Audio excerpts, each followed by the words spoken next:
Hello everyone, welcome to the video. और आज के इस वीडियो में हम लोग हमारे मैथ्स 2 का 5th chapter which is index number, इसके PYQ सॉल्व करने वाले हैं।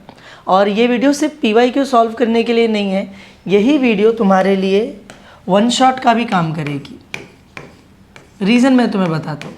देखो, मैथ्स 2 में ना चैप्टर्स इतने छोटे हैं, इतने छोटे छोटे चैप्टर्स हैं, इतने कम टॉपिक्स हैं कि एग्ज़ाम में हर टॉपिक कभी ना कभी तो पूछा गया है। तो इस वीडियो के अंदर जब मैं 2020 से लेके 2025 तक के सारे पेपर सब सॉल्व कराऊंगा, तो इतने पेपर्स के बीच में ऑलमोस्ट इस चैप्टर के सारे टॉपिक, सारे के सारे फॉर्मूले कवर अप हो जाते हैं। तो ये वीडियो तुम्हारे लिए एक वन शॉट का भी काम करेगा। अगर तुमने चैप्टर कभी नहीं पढ़ा है फिर भी ये वीडियो देख के तुम लोगों को चैप्टर समझ में आ जाएगा। अगर तुमने पढ़ा है तो तुम्हारे लिए रिवीजन का काम करेगा। और PYQs तुम लोग ऑलरेडी सॉल्व करने वाले हैं। पिछले 6 साल में 2020 से लेकर 2025 जितने भी क्वेश्चंस इस चैप्टर से पूछे गए हैं हम लोग सबको सॉल्व करेंगे। देखेंगे एग्जाम में कैसे क्वेश्चंस पूछे जाते हैं, कैसे उसको अप्रोच करना है, कैसे उसे सॉल्व करना है। ठीक है, so let us start with the video. देखो, ये है इस चैप्टर के सारे टॉपिक्स जो हम लोग इस चैप्टर में पढ़ते हैं। तुम बुक भी निकालोगे तो यही सारे टॉपिक्स तुम लोगों को मिलेंगे। ठीक है, एक है सिंपल अग्रीगेट मेथड। इस मेथड का यूज़ करके हम लोग प्राइस इंडेक्स कैलकुलेट करते हैं, क्वांटिटी इंडेक्स कैलकुलेट करते हैं और वैल्यू इंडेक्स कैलकुलेट करते हैं। तीनों का अलग अलग फॉर्मूला है, मैं भी आगे तुम लोगों को बताऊंगा। अभी फिलहाल एक ओवरव्यू ले लेते हैं बस। ठीक है, तो एक सिंपल अग्रीगेट मेथड जिसे प्राइस इंडेक्स भी निकाला जाता है, क्वांटिटी इंडेक्स भी निकाला जाता है और वैल्यू इंडेक्स भी निकाला जाता है। फिर हमारे पास आता है वेटेड अग्रीगेट मेथड। इस मेथड का use only for price index करते हैं हम लोग। इसका यूज़ सिर्फ होता है प्राइस इंडेक्स निकालने के लिए। तो क्या इस मेथड का यूज़ करके क्वांटिटी इंडेक्स नहीं निकाला जा सकता? निकाला जा सकता है, लेकिन हमारे सिलेबस का पार्ट नहीं है। हमें वेटेड एग्रीगेट मेथड यूज़ करना है सिर्फ और सिर्फ प्राइस इंडेक्स के लिए। ठीक है, अब प्राइस इंडेक्स में भी हमारे पास वेटेड एग्रीगेट मेथड में अलग अलग फॉर्मूले हैं। तो हमारे पास टोटल 6 फॉर्मूले हैं: लास्पेयर, पास्चे, डॉर्बिश बाउली, मार्शल एजवर्थ, फिशर और वाल्श। जिसने भी उस फॉर्मूले को बनाया है उसके नाम से हम उस फॉर्मूले को जानते हैं। ठीक है, तो 6 लोगों ने 6 अलग अलग फॉर्मूला दिया है हम लोगों को प्राइस इंडेक्स कैलकुलेट करने का under the weighted aggregate method. ठीक है, ये सबसे बड़ा टॉपिक है पूरे चैप्टर का और इसीलिए सबसे ज़्यादा जो क्वेश्चंस भी एग्जाम में आए हैं वो इसी टॉपिक से पूछे गए हैं। ठीक है, और लास्ट में आता है हमारा कॉस्ट ऑफ लिविंग इंडेक्स, जिसको शॉर्ट में हम लोग CLI भी बोलते हैं। इसके भी हमारे पास 2 मेथड्स हैं CLI कैलकुलेट करने का, एक फैमिली बजट मेथड और एक एग्रीगेटिव एक्सपेंडिचर मेथड। ये सारे के सारे टॉपिक्स ही एग्जाम में पूछे गए।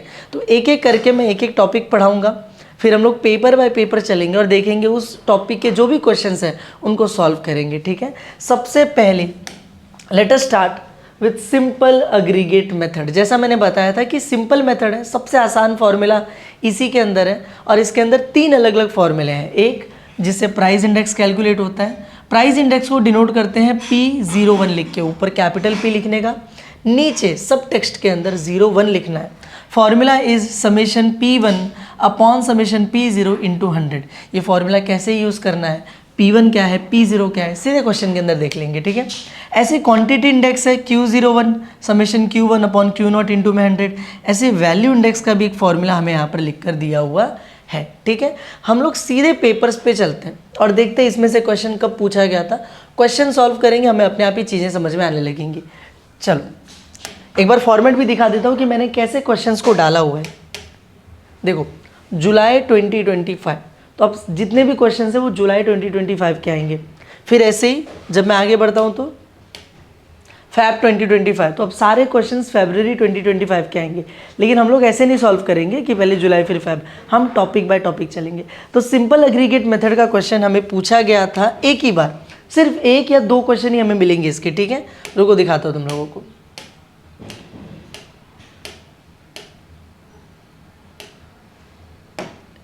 ये देखो, ये रहा 3 मार्क्स का क्वेश्चन है। देखो क्या लिखा हुआ है इसके अंदर, find x if the price index number bye simple aggregate method. देख रहे हो यहाँ पे लिख कर आया हुआ है। इज 125, ठीक है। हम लोगों को क्वेश्चन में मेथड का नाम लिख कर दिया जाता है, तो यहाँ पे लिख के दिया सिंपल एग्रीगेट मेथड का क्वेश्चन है। इसको सॉल्व करते, कब पूछा गया था ये पूछा गया है जुलाई 2023 में, वो भी 3 मार्क्स के लिए। तो देखो कैसे सॉल्व करना है, बहुत सिंपल है। हम लोगों को टेबल दिया हुआ है, हम लोगों को टेबल ना ऐसे हॉरिजॉन्टल बना के देते हैं, वो हमें कैलकुलेशन कर रहा है, इसलिए हम लोग क्या करेंगे, सबसे पहले उस टेबल को वर्टिकली ड्रॉ करेंगे।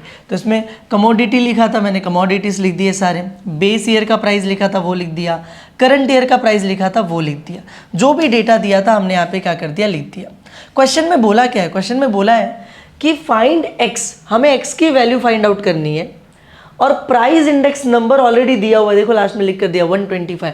ऑलरेडी हमें प्राइस इंडेक्स की वैल्यू पता है, मुझे निकालना क्या है, एक्स की वैल्यू निकालनी है। तो हम लोग कैसे करते हैं, पूरा टेबल ऐसे वर्टिकली ड्रॉ कर लो पहले तो, फिर इस टेबल के अंदर ना लेबलिंग करो। लेबल मतलब क्या, कि कौन सा P1 है कौन सा P0 है। तो बेस ईयर का जो प्राइस होता है, बेस ईयर मतलब पुराना साल, वो साल जो जा चुका है, जिसको रेफरेंस लेकर हम लोग इंडेक्स नंबर निकाल रहे हैं। तो जो बेस ईयर है उसको कभी भी 0 से डिनोट करते हैं, तो ये हो गया हमारा P0। और जो करंट ईयर चल रहा है इसको हम लोग डिनोट करते हैं 1 से, तो ये हो गया P1। बेस ईयर का प्राइस P0, करंट ईयर का प्राइस P1। एकदम सिंपल में बोलूँ तो पुराना P0, नया P1, पहले 0 फिर अभी 1, ठीक है। ये हो गया P0 P1। हमें निकालना है इन दोनों कॉलम्स का समेशन, यानी कि टोटल। तो यहाँ पर मुझे मिल जाएगा P0 का टोटल। चलो टोटल करते एक बार, देखते हैं कितना आ रहा है। देखो कितना हो जाएगा, 18 22 40 हो जाएगा, 56 66 68 68 और 8 कितना हो जाएगा, 76। कितना आ जाएगा यहाँ पर, 76 आ जाएगा, ठीक है। मार्कर ज़्यादा मोटा है, पतला कर लेते हैं। और यहाँ पर देखते हैं, यहाँ पर जब मैं टोटल करने जा रहा हूँ तो बीच में x भी है। x को तुम नॉर्मल नंबर्स में प्लस नहीं कर सकते, तो x को छोड़ो, बाकी चारों को प्लस कर दो।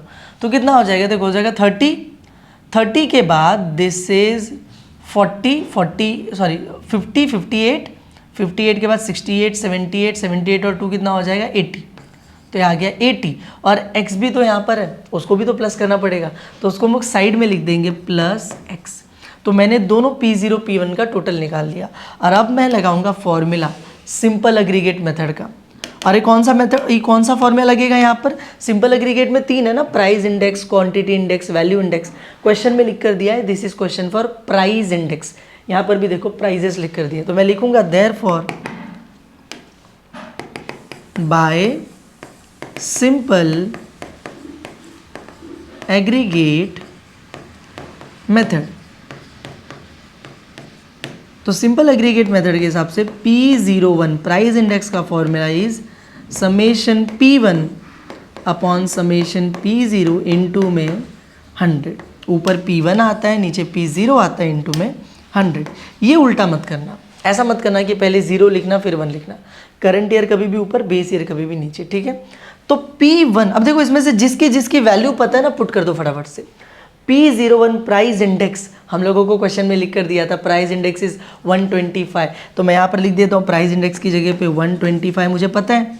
समेशन P1 का टोटल देखो ये रहा है, P1 का कॉलम है, इसका टोटल 76 आ रहा है, तो चलो लिख दिया 76 अपॉन समेशन P0 का टोटल देखो यहाँ पर आया हुआ है 80 प्लस एक्स, तो मैं लिख देता हूँ 80 प्लस एक्स, और बाजू में क्या दिया इंटू 100 हो गया। अब मुझे ना एक इक्वेशन मिल गया, जैसे इस इक्वेशन को सॉल्व करूंगा x की वैल्यू अपने आप ही आ जाएगी। कैसे सॉल्व करना है, देखो मुझे x की वैल्यू चाहिए ना, तो x को छोड़ो, बाकी जो नंबर्स यहाँ पे दिख रहे हैं ना उनको 1 बाय 1 उठाते हैं और दूसरे साइड में भेजना चालू करते हैं। तो ये जो इंटू 100 दिख रहा है, पहले तो सबसे अलग यही दिख रहा है इंटू 100, तो इसको उधर भेज देता हूँ। वहाँ पर मल्टीप्लाई हो रहा है, यहाँ पर आके क्या हो जाएगा, डिवाइड हो जाएगा, डिवाइड बाय 100 बन जाएगा। और वहाँ बचा क्या, सिर्फ 76 अपॉन में 80 प्लस एक्स बच गया। इन दोनों को डिवाइड कर ले फटाफट से, 25 से देखो कटेंगे, 25 4 ज़ा 100, 25 5 ज़ा 125। तो यहाँ पर आ गया 5 अपॉन में 4 is equals to 76 upon 80 plus x, ठीक है। अब देखो मुझे ना अगर x की वैल्यू चाहिए ना, तो x डिनोमिनेटर में नहीं चलेगा, यहाँ पे नीचे x लिखा हुआ है, चलेगा क्या, नहीं चलेगा, अच्छा नहीं लगता है। मुझे उसको ऊपर भेजना है, तो ऊपर कैसे भेजूंगा, वेरी सिंपल। ये यहाँ पे डिवाइड हो रहा है ना, इसको इधर भेज देता हूँ, वहाँ पे डिवाइड हो रहा है, तो यहाँ पे आके क्या हो जाएगा, मल्टीप्लाई। तो यहाँ पे ऑलरेडी 5/4 तो लिखा ही हुआ था, उसमें मल्टीप्लाई हो गया 80 प्लस एक्स, पूरा वहाँ पे चला जाएगा। तो ब्रैकेट में लिखता हूँ 80 plus x is equals to, वहाँ पे सिर्फ क्या बचा 76 बच गया। ब्रैकेट में क्यों लिखा 80 प्लस एक्स को, क्योंकि पूरा उठ के इधर से उधर गया ना, तो पूरे को एक यूनिट में दिखाना ज़रूरी है, इसलिए हमने लिखा यहाँ पर ब्रैकेट में 80 प्लस एक्स। मुझे एक्स की वैल्यू चाहिए ना, तो एक काम करता हूँ, ये दोनों नंबर्स का यहाँ पे काम नहीं है, इन दोनों को उस साइड भेज देता हूँ। तो क्या हो जाएगा यहाँ पे सिर्फ बचेगा 80 प्लस एक्स, वहाँ पे 76 था, ये डिवाइड बाय 4 है, उधर जाएगा तो क्या हो जाएगा मल्टीप्लाई बाय 4, ये मल्टीप्लाई बाय 4 है, देखो वहाँ पे मल्टीप्लाई 5 है, वहाँ पे जाएगा तो क्या हो जाएगा डिवाइड बाय 5। समझा तुम लोगों को? अब सॉल्व करते हैं, इसको छोड़ो, इसको पहले कैलकुलेशन कर लेते जो भी करना है। तो 76 इंटू 4 कितना हो जाता है, ये ना 5 से ना ये कटेगा ना 5 से वो कटेगा, तो एक काम करते हैं पहले मल्टीप्लाई कर लेते हैं। 7 6 24, 2 कैरी, सॉरी 4 6 24, 4 यहाँ पे 2 कैरी, 4 7 28, 28 और 2 कितना हो जाता है 30, 304 डिवाइड बाय 5, डिवाइड करो देखो कितना आ रहा है, तो ये हो जाएगा 80 plus x is equals to, divide कर लो 5 6 30, देखो 5 6 30, 4 तो आता ही नहीं है, तो 4 क्योंकि नहीं आता 5 के टेबल में, इसलिए हम लोग क्या ले लेंगे पॉइंट ले लेंगे, ठीक है। तो जैसे मैंने पॉइंट ले लिया, वो जो 4 है वो क्या बन गया 40 बन गया, 4 बन गया 40, 5 के टेबल में 40 आता है क्या, हाँ 5 8 40, तो हो गया 60.8। मुझे x की वैल्यू चाहिए ना, तो ये जो 80 यहाँ पे प्लस हो रहा है 80 को उधर भेजना पड़ेगा, यहाँ पे प्लस हो रहा है वहाँ पे जाके क्या हो जाएगा डिवाइड हो जाएगा। कुछ गड़बड़ है मुझे लग रहा है 60.8, वहाँ पे जाके -80 हो गया और x की वैल्यू हम लोगों को माइनस में, कुछ गड़बड़ है यहाँ पे, हम लोगों को x की वैल्यू कभी माइनस में नहीं मिलेगी, क्यों पता है, क्योंकि x इज यहाँ okay okay okay okay okay चलो चलो चलो चलो चलो, गड़बड़ क्या हो गई मालूम है हम लोगों से, P0 का टोटल हमने P1 की जगह लिख दिया, P1 का टोटल हमने P0 की जगह लिख दिया, बहुत बड़ी मिस्टेक कर दी हम लोगों ने, ठीक है। हमें x की वैल्यू नेगेटिव मिल ही नहीं सकती, x प्राइस है, प्राइस कभी नेगेटिव नहीं होता, ये हमने गलत कर दिया। इसको दोबारा से करते हैं एक बार, ठीक है, रियली सॉरी, अपने से मिस हो गया। और देखो ऐसी चीज़ों का ध्यान देना, ऐसी गड़बड़ जो होता है ना, ऐसे एग्जाम में हमारा मार्क्स कट जाता है। देखते हैं P01 125, P1 का total is this 80 plus x, P0 का टोटल 76 है और इंटू में 100, वापस से हम लोग वही काम करेंगे, हम लोगों को इंटू 100 है, इसको इधर भेज देना है, तो 125 डिवाइड बाय 100 हो जाएगा, वहाँ पर 80 प्लस एक्स आया डिवाइड बाय 76, ये पूरा वहीं पे रह गया, ठीक है। इसको कैंसल आउट करूँगा अगर मैं, तो मुझे मिल जाता है 125 4 जा 25 5 जा, तो 5/4 is equals to 80 plus x upon में 76। मुझे x की वैल्यू चाहिए ना, वो जो देखो डिवाइड बाय 76 है, अगर मैं उसको इधर भेज दूँ तो डिवाइड हो रहा है, यहाँ पे आके क्या हो जाएगा मल्टीप्लाई, तो 5/4 मल्टीप्लाई 76, वहाँ पे बचा 80 प्लस एक्स। इसको देखते हैं कैंसल आउट हो रहा है क्या 4 से, ये हाँ होगा, देखो 4 1 जा 4, बचा 3, 7 नहीं आता है, 4 1 जा 4, 3 बचा, 3 के आगे 6 है 36, 4 9 जा 36, तो 5 into 19 is equals to 80 plus x, multiply करो 5 9 जा 45, 4 कैरी 5 1 जा 5 95 is equals to 80 plus x. अब वो जो 80 वहाँ पे प्लस हो रहा है, इसको इधर पे लेके आ जाओ, हो जाएगा -80 इज इक्वल्स टू एक्स, और मुझे मिल जाएगा x इज इक्वल्स टू 15 और क्वेश्चन खत्म। समझा तुम लोगों को? लेकिन एक चीज़ तुमने देखी, एक छोटी सी मिस्टेक, P0 की जगह P1, P1 की जगह P0 लिखा और तुम्हारा पूरी मेहनत पानी में, टाइम वेस्ट हुआ। अगर तुम्हें नहीं रियलाइज़ हुआ कि तुमने गलत किया है तो मार्क्स भी कटेंगे, ठीक है। बस बाकी कितना इजी है, देख रहे हो, x की वैल्यू मिल गई। और ऐसे क्वेश्चंस एग्जाम में आने के चांसेस बहुत ज़्यादा हैं, ठीक है, कि x फाइंड करने के लिए देगा सिंपल एग्रीगेट मेथड का यूज़ करके, तो ऐसा तुम्हें सॉल्व करना है। चलो आगे देखते हो और कौन कौन से क्वेश्चन सिंपल एग्रीगेट से पूछे गए। तो आगे बढ़ेंगे, और ये भी नहीं है, ये देखो, ये रहा, यूजिंग 1995, क्वेश्चन रीड करो ना, देखो, using 1995 as base year in the following problem find the price index number by aggregate method. देख रहे हो, बोला हुआ है find the price index number by aggregate method. ये नहीं बताया कि सिंपल वाला यूज़ करना है, सिंपल एग्रीगेट मेथड या वेटेड एग्रीगेट मेथड। एग्रीगेट बोले तो सिंपल वेटेड दोनों एग्रीगेट होते हैं, तो यूज़ कौन सा करना है। तो उसके लिए ना तुम्हें ज़रा एक बार टेबल पे ध्यान देना पड़ेगा। टेबल देख रहे हो, टेबल में यहाँ पे प्राइस दिया है, प्राइस इन 1995, प्राइस इन 2005, सिर्फ 2 ही कॉलम दिए हुए हैं। और पता है सिर्फ 2 कॉलम 2 प्राइजेस के साथ सिंपल एग्रीगेट के अलावा कोई फॉर्मूला यूज़ नहीं हो सकता। ये तुम्हें पता है कब समझेगा, जब मैं वेटेड एग्रीगेट सिखाऊंगा ना, तब। वेटेड के लिए बड़ा हम लोगों को टेबल लगता है, 4 कॉलम्स लगते हैं, 2 कॉलम में नहीं सॉल्व होते हैं। तो भले यहाँ पे लिखा नहीं है ऊपर कहीं पर भी सिंपल एग्रीगेट, लेकिन क्वेश्चन सिंपल एग्रीगेट का ही है, 2 कॉलम के साथ वही सॉल्व होता है। और यहाँ पे एक्स नहीं फाइंड करना है, सीधे सीधे प्राइस इंडेक्स नंबर निकालना है। तो देखते हैं एक बार, ये टेबल दिया हुआ है, इसको मैंने वर्टिकली ड्रॉ कर लिया। अब इसमें ये जो पुराना साल है 1995, ये मेरा P0 हो गया। जो नया साल है ये मेरा P1 हो गया। ठीक है, हम लोग इन दोनों का टोटल निकाल लेते हैं फटाफट से। जब इतने बड़े बड़े नंबर्स हो ना टोटल करने के लिए, तो कभी भी क्या करने का, बच्चों की तरह सॉल्व करने का। लास्ट डिजिट जोड़ा, कैरी दिया, सेम वैसे सबसे एक्यूरेट आंसर उसी में मिलता है। ठीक है, मेंटल कैलकुलेशन करने मत बैठना जब बड़े नंबर्स हों तब। देखो तो 2 4 6 सिर्फ 6 है। ठीक है, फिर देखते हैं यहाँ पे 4 3 7 7 और 5 कितना हो जाएगा 12, 12 और 7 19, 19 और यहाँ पे 2 21, तो 21 का 2 इधर, सॉरी 21 का 1 इधर, 2 कैरी चला जाएगा। अब 2 के साथ यहाँ पे कोई डिजिट नहीं है जुड़ने के लिए, यहाँ पे नहीं है, यहाँ पे भी नहीं है, यहाँ पे भी नहीं है, ये रहा 2 + 1 कितना हो जाएगा 3, तो यहाँ पे आ जाएगा 316। उसको भी ऐड करते हैं, 0 5 5 4 9, बस 9 है। बीच वाला देखूंगा तो 6 5 11, 11 7 18, 18 1 19, 19 और 4 23, 23 का 3 इधर, 2 चला गया कैरी। थर्ड डिजिट कोई है, हाँ ये रहा 2 1 3 3 1 4, तो 439, दोनों का टोटल मिल गया। अब मैं यहाँ पर आता हूँ, मैं लिखता हूँ therefore by simple aggregate method जो मेरा प्राइस इंडेक्स होगा P01, क्वेश्चन में प्राइस इंडेक्स निकालने बोला है, होगा summation P1 summation P0 into में 100। तो इस बार ध्यान देना, P1 ये है, P0 ये है, तो P1 की वैल्यू 439, ये 360, तो यहाँ पे लिख दिया मैंने 439 316। ठीक है, दिस इज 3 इंटू में 100।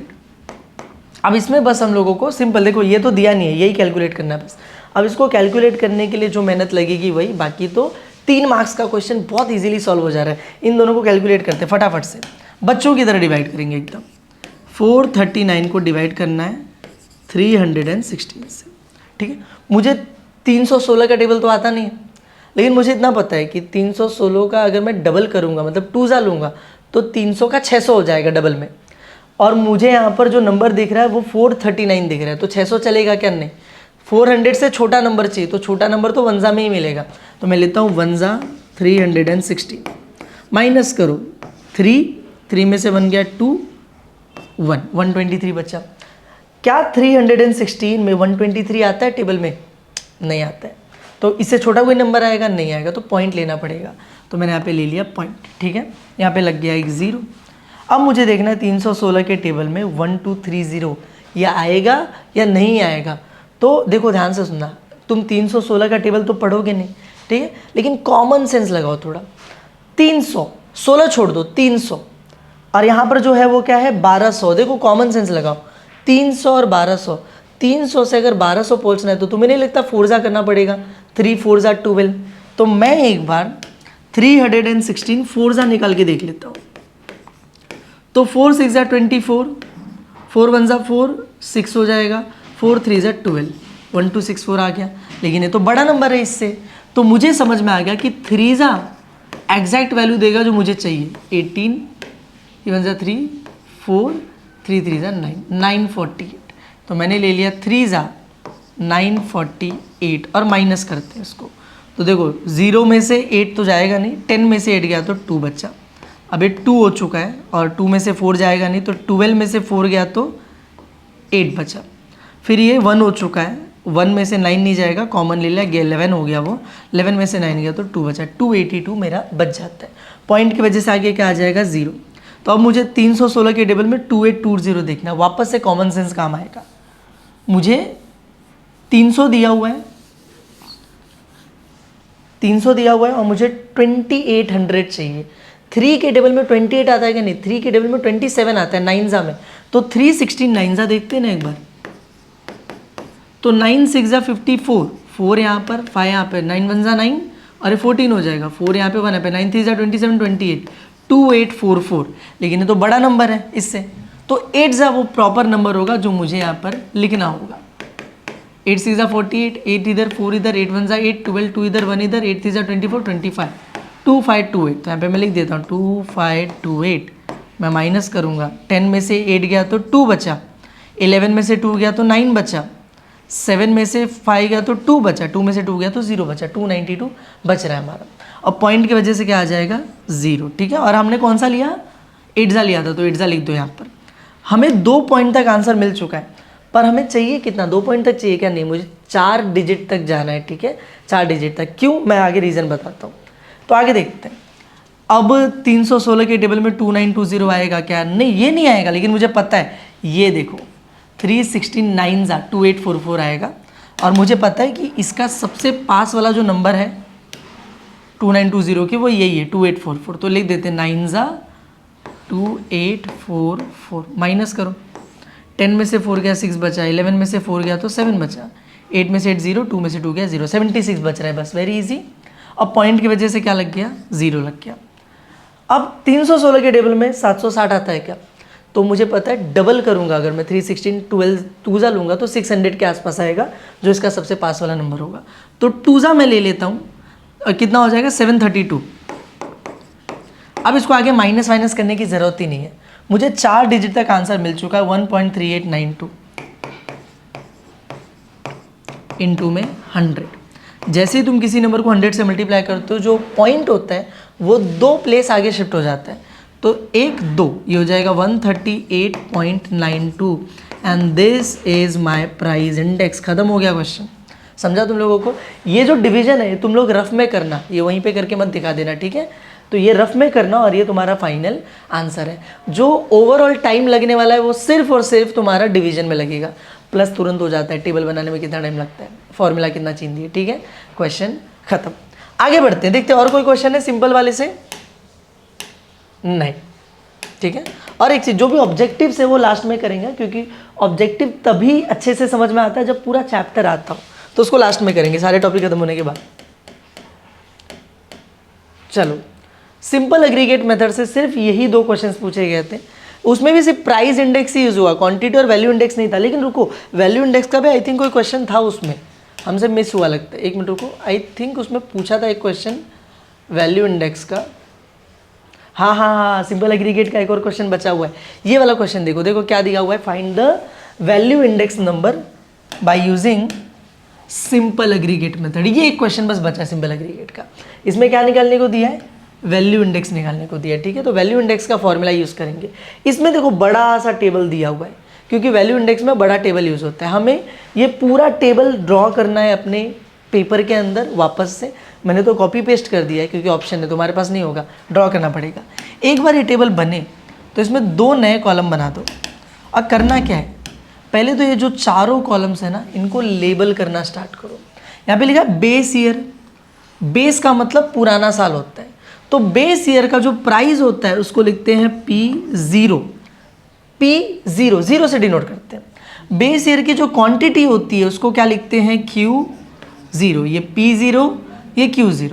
ऐसे करंट ईयर में P1 और Q1, P0 Q0, P1 Q1। पुराने वाले को 0 0, नए वाले को 1 1 लिखते। ये चारों को लेबल किया, फिर 2 नए कॉलम बने। एक में तुम करोगे P0 Q0, दोनों P0 Q0 को मल्टीप्लाई करो। एक में P1 Q1, P1 Q1 को मल्टीप्लाई कर दो। 0 को 0 के साथ, 1 को 1 के साथ मल्टीप्लाई करो। चलो मल्टीप्लाई करके लिखते हैं जरा। P0 Q0 कहाँ पर है? देखो ये रहा P0 Q0, इन दोनों को मल्टीप्लाई करना है। 3 2 जा 6, 3 2 जा 6 और आगे 0, तो इट दिस इज 660, ठीक है? इन दोनों को मल्टीप्लाई करते हैं, देखो P0 Q0 कर रहे हैं इन दोनों को, तो 4 16 जा 64, आगे 0, तो 640 आ जाएगा। ऐसे ये हो जाएगा 380। फिर ऐसे इन दोनों को 12 5 60, आगे 0, 600 आ जाएगा। और लास्ट में इन दोनों को करेंगे 2 × 28 56, आगे 0, 560 कर लिया हमने। फिर P1 Q1 को करते हैं, ये रहा P1 Q1 बाजू बाजू में मल्टीप्लाई करते हैं। 4 × 18 72, 72 आगे 0, 720, 6 12 72, आगे 0, 720। इन दोनों को मल्टीप्लाई करना पड़ेगा, ये मुझे नहीं पता क्या आएगा। तो 5 4 20, 0 इधर 2 इधर, 5 2 10 12। 1 से करोगे तो सेम ही आ जाएगा, तो ऐड करो 0 6 3। आंसर कितना आ रहा है 360। ये क्या हो जाएगा 16 6 कितना होता है 96। देख लेते एक बार, 6 6 36, 6 इधर 3 इधर 96 होता है।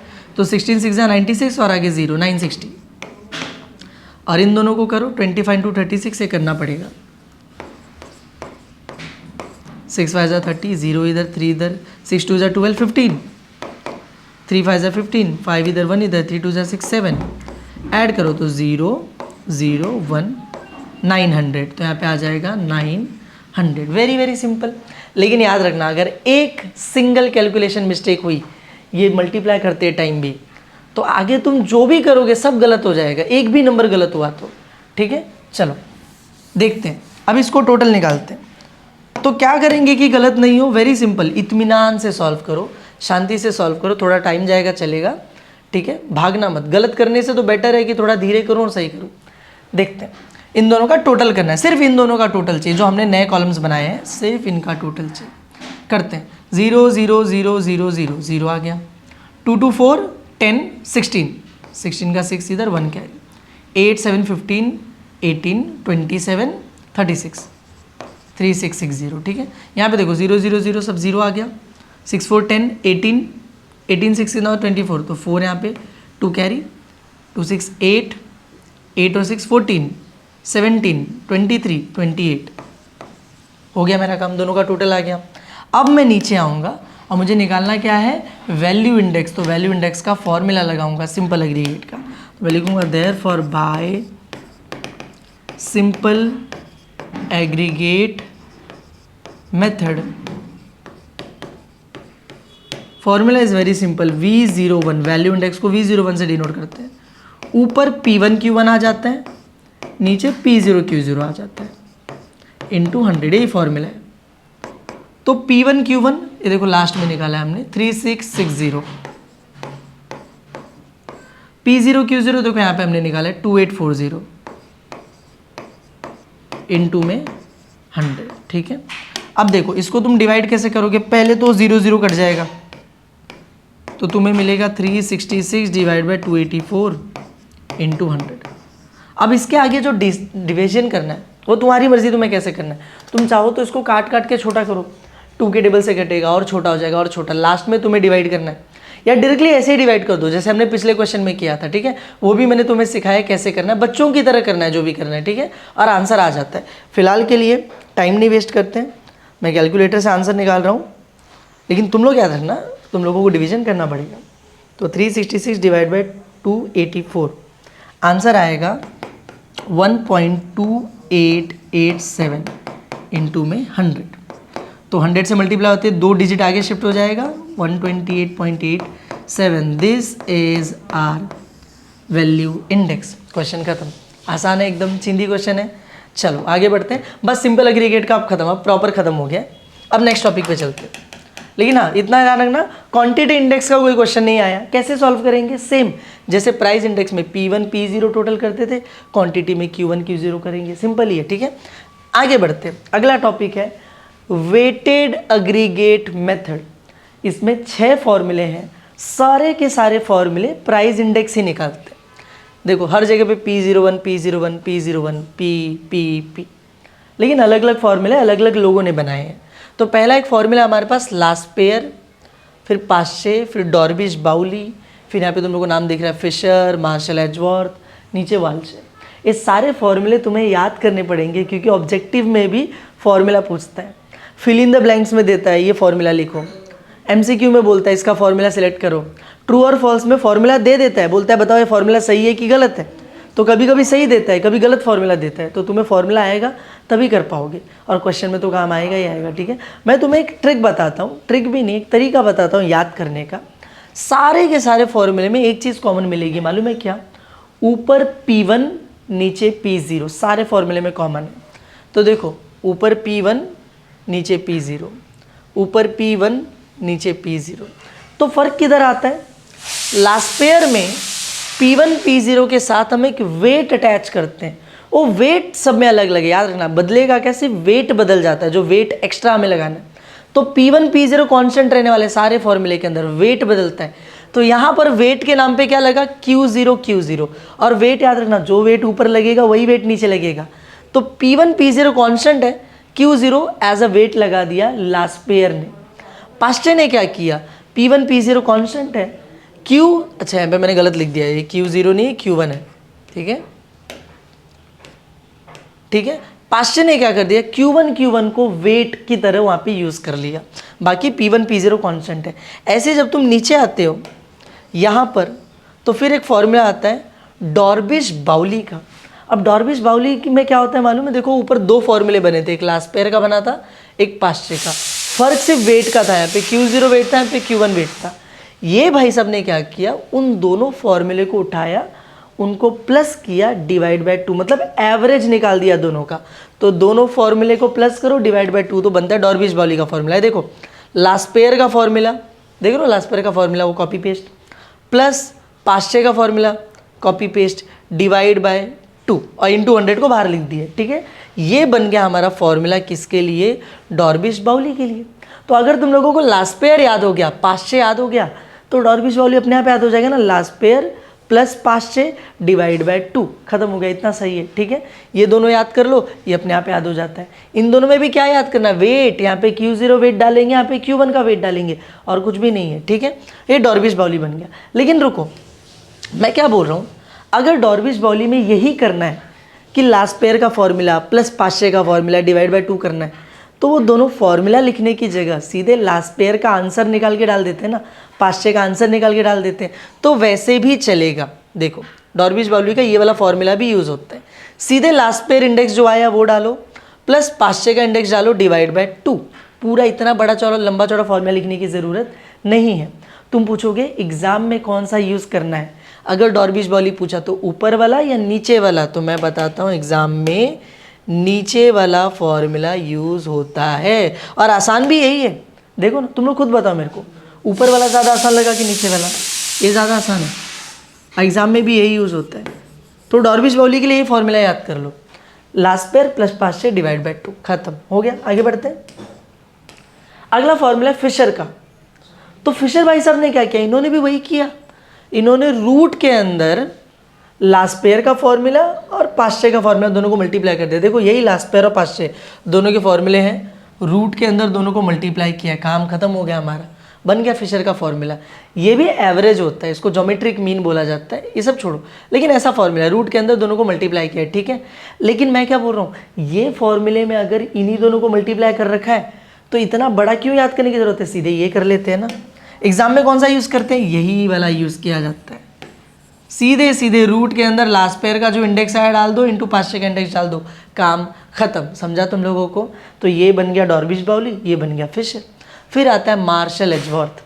तो मार्शल एजवर्थ का फॉर्मूला थोड़ा सा अलग दिखता है। क्या है मार्शल एजवर्थ में? इसमें भी वही है, लास्ट पेयर और पास्टे को प्लस कर दिया है, लेकिन ऊपर वाला पार्ट ऊपर वाले से, नीचे वाला पार्ट नीचे वाले से। देख रहे हो, ये लास्ट पेयर का फॉर्मूला है, ये पास्टे का फॉर्मूला है, लेकिन पूरा अपॉन है। ऊपर वाला सिर्फ ऊपर वाले से प्लस हो रहा है, नीचे वाला सिर्फ नीचे वाले से प्लस हो रहा है। इंटू में 100, खत्म हो गया। देखो, यही है, ऊपर वाला प्लस ऊपर वाला, नीचे वाला प्लस नीचे वाला, इंटू में 100, खत्म हो गया। मार्शल एजवर्थ का फॉर्मूला बन गया। आगे बढ़ते हैं, लास्ट है वाल्श। तो वाल्श ने क्या किया है? वाल्श के फॉर्मूले में P1 P0 कांस्टेंट है, इसने लास्ट पेयर या पास्टे का फॉर्मूला यूज़ नहीं किया, इसने एक नया वेट इंट्रोड्यूस किया। जैसे लास्ट पेयर ने वेट में Q0 डाला था, पास्टे ने Q1 डाला था, वैसे वाल्श ने रूट Q0 ये एक वेट है जो इसने यहाँ पे इंट्रोड्यूस कर दिया, उसका फॉर्मूला भी बन गया। अभी देखने में तुम लोगों को लग रहा रहेगा कितना सारा फॉर्मूला है, नहीं, बहुत सारा नहीं है। ठीक है, मैंने बात 1 मिनट का रिकैप देता हूँ। लास्ट पेयर में पहले समझो P1 P0 constant, last pair में वेट में क्यू नॉट लगाओ, पास्चे में वेट में क्यू वन लगाओ। डॉर्बिश बाउली के लिए सिर्फ ये वाला फॉर्मूला याद रखो, Laspeyres plus Paasche divide by 2, खत्म। फिशर के लिए सिर्फ ये वाला फॉर्मूला याद रखो, रूट के अंदर लास्ट पेयर इंटू पास्चे।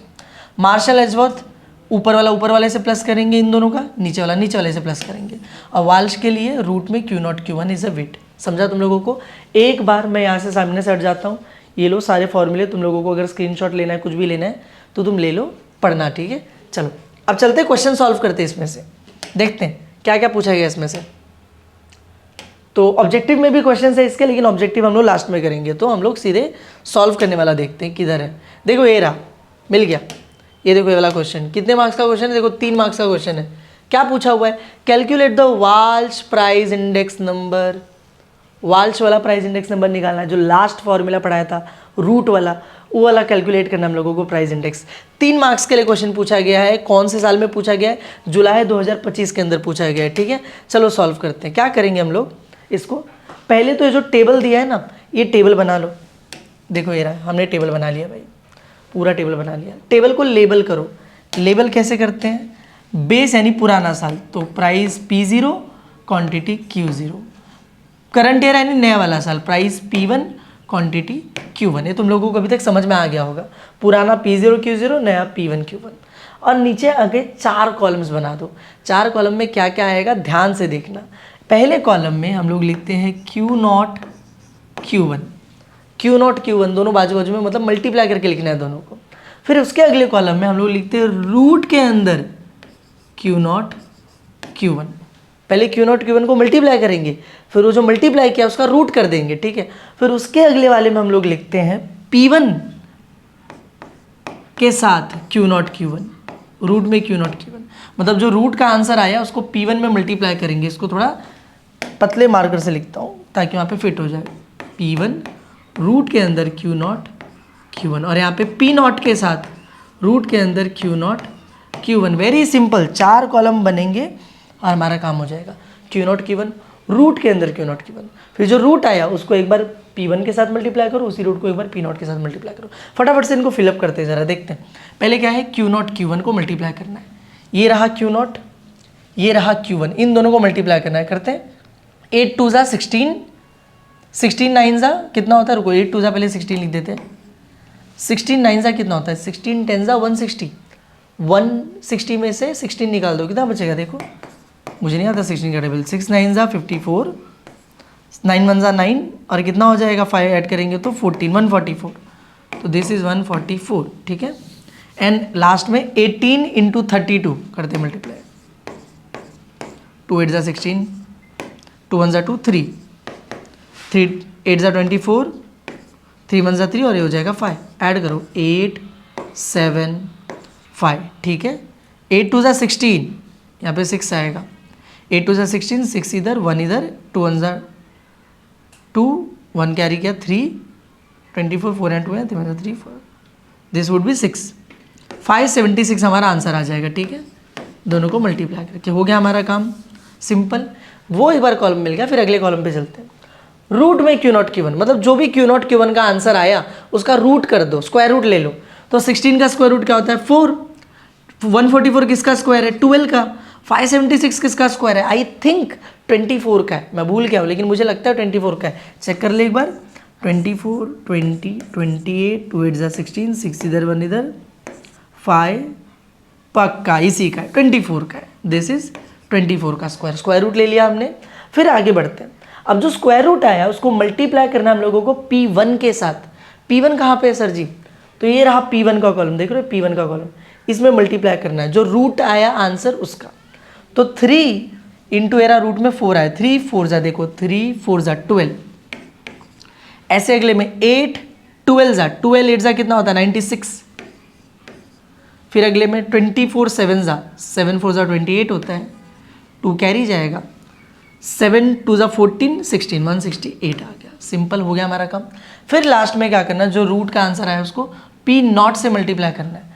तो P0 किधर है? देखो P0 इधर है, इसको रूट से मल्टीप्लाई करना है। मेरा हाथ वहाँ तक नहीं जाएगा, तुम देख लो। 4 और उसमें भी 4 है, 4 4 जा 16, कितना आ जाएगा?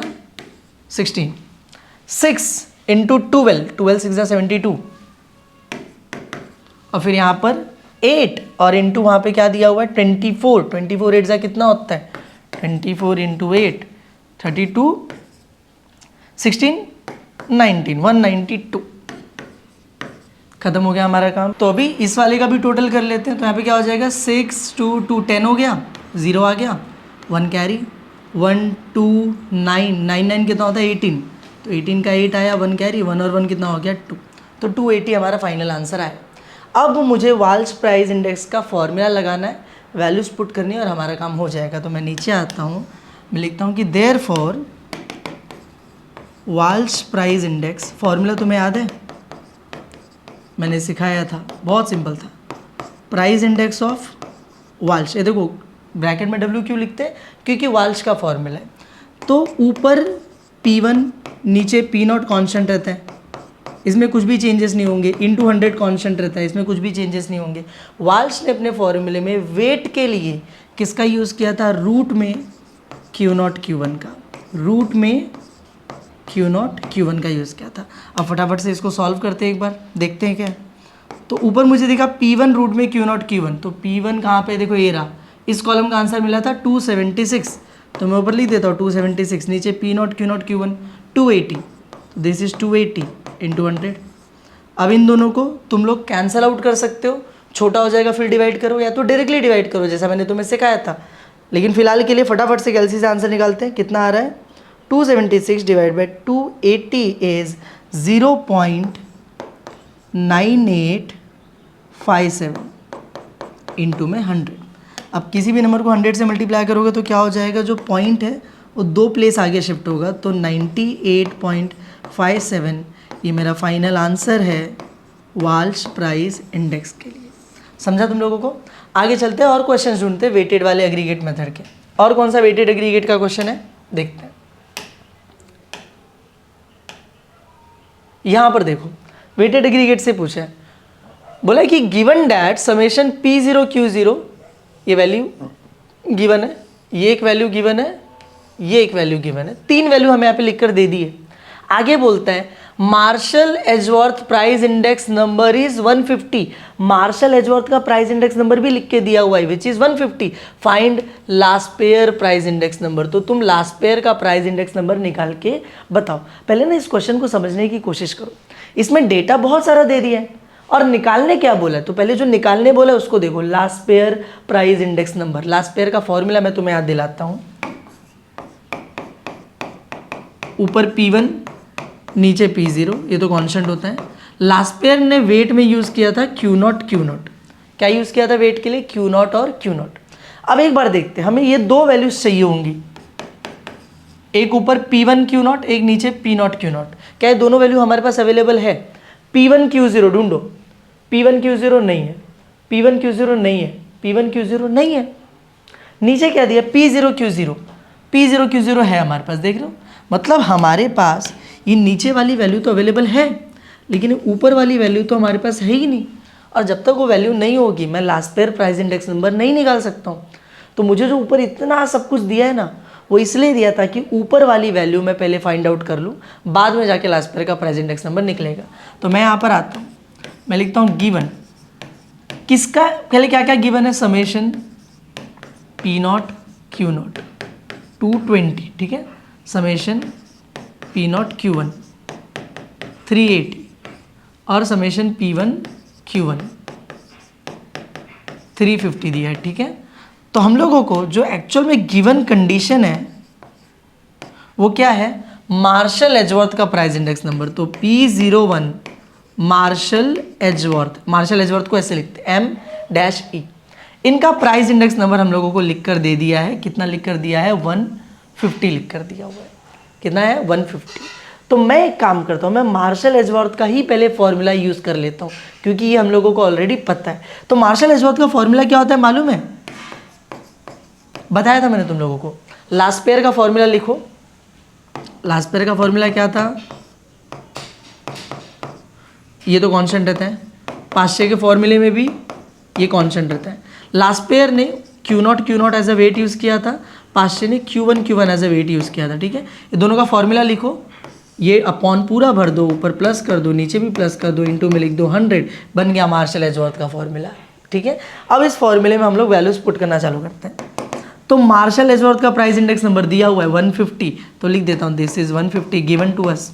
समेशन P1Q0 नहीं पता, समेशन P1Q0 नहीं पता। ठीक है, P1Q1 दिया है 350, तो लिख दो 350।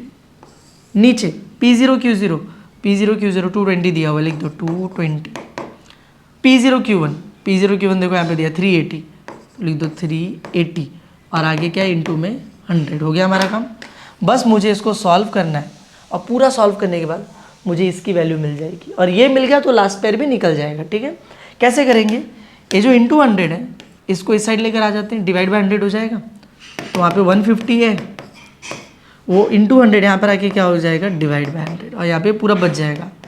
समेशन P1Q0 प्लस 350 अपॉन में इन दोनों को प्लस करके लिखते हैं ना जरा, 300 200 500 600 आ जाएगा नीचे। ठीक है, करते इन दोनों को डिवाइड करते हैं ज़रा, क्या हो जाएगा, ये 0 और 0 कटेगा, 5 3 ज़ा 15, 5 2 ज़ा 10, तो यहाँ पे बचेगा 3 अपॉन में 2, और यहाँ पर summation P1Q0 plus 350 divide by 600। ठीक है, अच्छा ये जो 600 है वहाँ पे डिवाइड हो रहा है, उसको इस साइड लेकर आ जाऊँ, वहाँ पे डिवाइड हो रहा है, इधर पे आके क्या हो जाएगा, मल्टीप्लाई, तो 3/2 मल्टीप्लाई में 600, और वहाँ पे क्या बचा, समेशन P1Q0 प्लस 350। करो इन दोनों को डिवाइड कर देंगे, 2 से कटेगा वो, 2 3 ज़ा 6, आगे 0 0, तो 3 और 300 मल्टीप्लाई करोगे कितना आ जाएगा, 900 is equals to summation P1Q0 plus 350।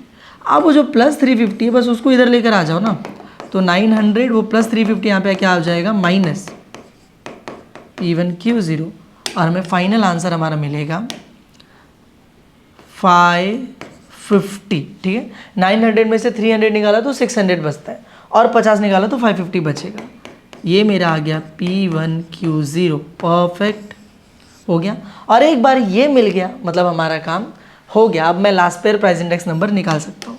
मैं देख लेता हूँ, therefore price index number of Laspeyres is equals to summation, ऊपर P1 नीचे P0 तो कांस्टेंट ही होता है, इसने वेट में क्या लगाया, Q0 इंटू में 100।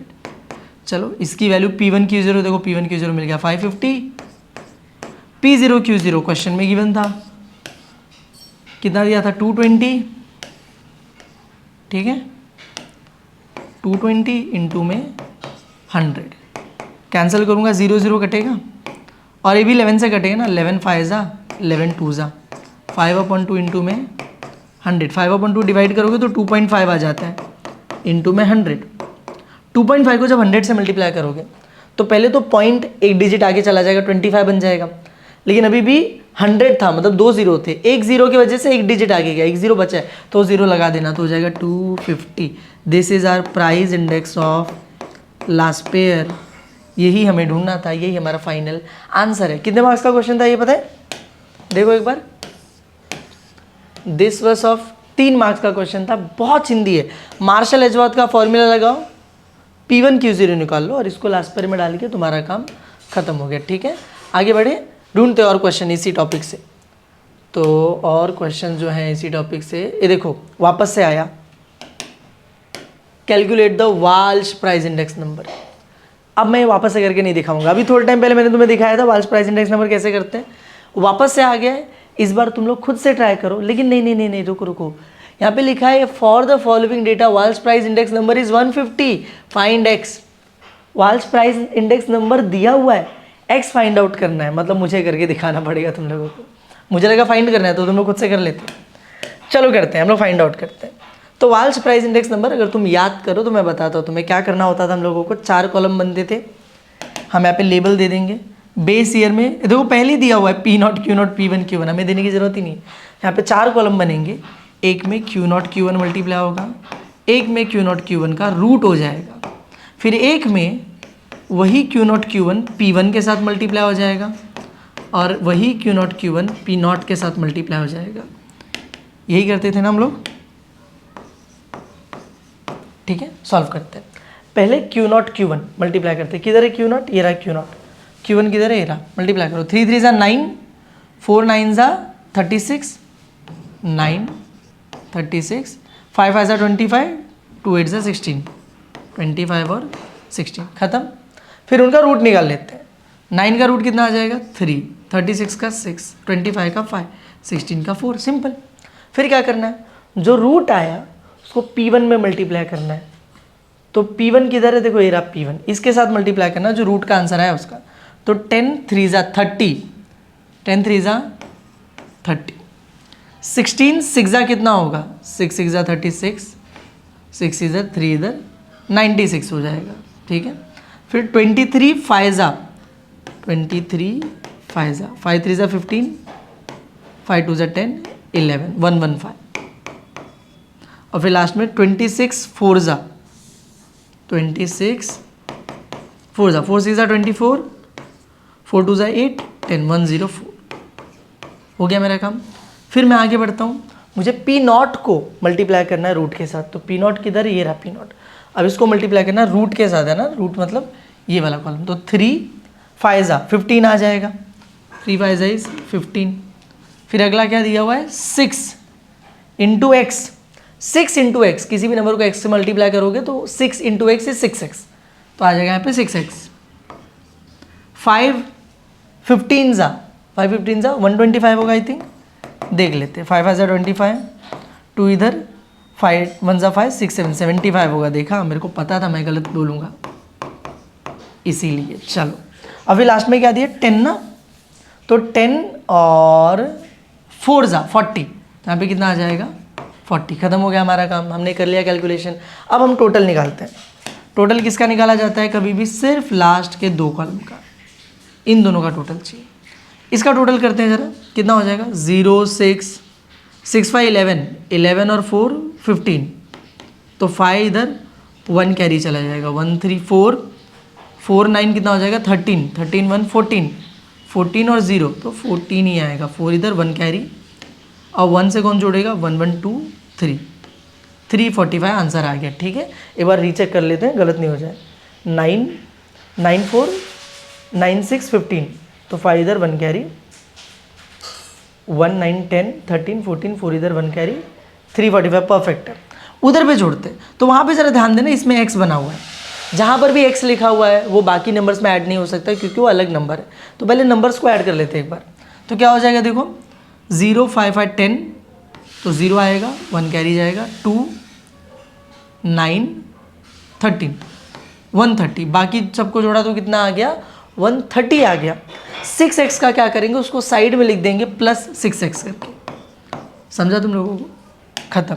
एक बार हमें ये सब मिल गया तो हम लोग नीचे आएंगे, हम लोग लिखेंगे therefore Walsh price index. Formula क्या था, अब तक तो याद हो जाना चाहिए था तुम्हें, ऊपर P1 नीचे P0 कांस्टेंट है, वेट के जगह पे क्या लगाया रूट में Q0 Q1, वेट की जगह पे क्या लगाया रूट में Q0 Q1 इंटू 100। चलो ये P1 वाले का कितना आया है, देखो ये रहा P1 पहले 345, P0 वाले का कितना आया 130 प्लस 6x इंटू में 100। और इस बार हम लोगों को price index number Walsh already दिया हुआ था, कितना दिया था क्वेश्चन में लिखकर 150, तो मैं यहाँ पर आता हूँ और इसकी जगह लिख देता हूँ 150। अब इसको सॉल्व करना है और x की वैल्यू निकालनी है। वहाँ पे देखो इंटू 100 हो रहा है, इसको पहले इधर ले लो, कितना हो जाएगा डिवाइड बाय 100 हो जाएगा, वहाँ पे बचेगा 345 अपॉन में 130 प्लस 6x, ख़त्म। डिवाइड करते दोनों को, कितना हो जाएगा देखो 50 से काटो ना, 53 52 तो 3/2 is equals to 345 upon 130 plus 6x, ठीक है। x वहाँ पे डिनोमिनेटर में है ना, तो हमारा काम हो नहीं पाएगा। तो हम लोगों को एक काम करते हैं, हम लोग को जो x वाला पूरा टर्म है ना वहाँ पे डिवाइड हो रहा है, उसको इधर लेकर आ जाते हैं, यहाँ पे आके मल्टीप्लाई हो जाएगा। तो 3 multiply by 130 plus 6x, 3/2 actual में, उसमें पूरा मल्टीप्लाई। वहाँ पे 345 है, रहने दो, कोई दिक्कत नहीं है हम लोगों को उससे। ये जो 3/2 है ना, इसको इधर से उधर भेज देते हैं। तो यहाँ पे बचेगा सिर्फ 130 प्लस 6x, वहाँ पे 345, ये डिवाइड बाय 2 था, उधर जाके क्या हो जाएगा मल्टीप्लाई बाय 2, ये मल्टीप्लाई बाय 3 था, वहाँ पे जाके क्या हो जाएगा डिवाइड बाय 3। अब उसको कैंसिल आउट करते फटाफट से, वहाँ पे देखो कुछ कट रहा है, ये दोनों कटेंगे क्या, देखिए एक बार, 3 1 जा 3, 3 के टेबल में 4 नहीं आता, 3 1 जा 3, बचा 1 और 5, 15, 3 5 जा 15 कट गया, तो 115 इंटू 2 मल्टीप्लाई करो ज़रा कितना होता है 115 इंटू 2, देखो 2 5 जा 10, 0 इधर 1 कैरी, 2 1 जा 2 3, 2 1 जा 2, मतलब मिला जुला के 115 का डबल 230 हो जाएगा। ये 130 यहाँ पे प्लस हो रहा है, उधर भेज दो माइनस हो जाएगा, तो 6x equal to 230 minus 130, minus करूँगा तो कितना आ जाएगा 100 आ जाएगा। 6 यहाँ पे मल्टीप्लाई हो रहा है, वहाँ पे भेजोगे तो क्या हो जाएगा डिवाइड हो जाएगा। कैंसिल आउट करके देखो कितना आंसर आ रहा है, तो ये हो जाएगा 6 1 जा 6, बचा 4 और 0, 6 के टेबल में 40 आता है नहीं, 6 6 जा 36 आता है, बचेगा 0.66, ऐसे आ जाएगा 16.66, ये हमारा आ जाएगा फाइनल आंसर, ये हमारे x की वैल्यू है। ठीक है, अब पॉइंट में आया, हमारी कोई कैलकुलेशन मिस्टेक नहीं है, देख लो एक बार कि ऊपर P1 की वैल्यू हमने प्रॉपर लिखी 345, नीचे वो 130 प्लस 6x हमने करेक्ट लिखा। कैलकुलेशन एक बार चेक कर लेते हैं ताकि कुछ गलत नहीं हो जाए। 100 हमने यहाँ पे भेजा, 3 2 परफेक्ट है, वहाँ पे इंटू 2 अपॉन में 3 ये भी परफेक्ट है, उसको काटा सही है, डन डन डन, कुछ भी गलत नहीं है, हमने जो किया है एकदम प्रॉपर, तो हमें जो आंसर मिल गया वो एकदम करेक्ट है। ठीक है, तो answer is x is equal to 16.66। 4 marks का क्वेश्चन था ये, समझे, बहुत मज़ेदार क्वेश्चन। आगे देखते हैं और क्वेश्चन से क्या इस टॉपिक से देख लेते हैं एक बार। ये तो हमने कर लिया है, ये देखो ये रहा उसी टॉपिक का क्वेश्चन है, वेटेड एग्रीगेट मेथड का। देखो लिखा हुआ है कुछ वैल्यूज़ दी है, देखो ये एक वैल्यू दे दी है, ये एक वैल्यू दे दी है, ये एक वैल्यू दे दी है, ये 4 वैल्यूज़ दी हुई हैं हम लोगों को। अब बोलता है फाइंड लास्ट पेयर, पास्चे और डॉर्बिश बाउली प्राइस इंडेक्स नंबर। हम लोगों को 3 प्राइस इंडेक्स नंबर निकालने के लिए बोला है, लास्ट पेयर भी, पास्चे भी, डॉर्बिश बाउली भी, लेकिन ऑलरेडी सारी वैल्यूज़ दी है तो सिर्फ हमें फॉर्मूला लगाना है। तो हम लोग यहाँ पर आते हैं, हम लोग लिखते हैं प्राइस इंडेक्स, पहले तो गिवन लिखना और गिवन में सब लिख देना, ये P0 Q0 जो दिया है 140, फिर P0 Q1 दिया हुआ है 200, फिर P1 Q0 दिया हुआ है 350, फिर P1 Q1 दिया है कितना 460, पहले लिख लो फिर लिखो यहाँ पर। Therefore Laspeyres price index number निकालना है ना, तो P0 Laspeyres, Laspeyres का formula P1 P0 as it is रहता है, वेट में Q0 लग जाता है इनटू 100। चलो लगाते हैं P1 Q0, किधर P1 Q0 रहा 350 डिवाइड बाय P0 Q0 रहा 140, इनटू में हम लोग क्या लिखेंगे 100।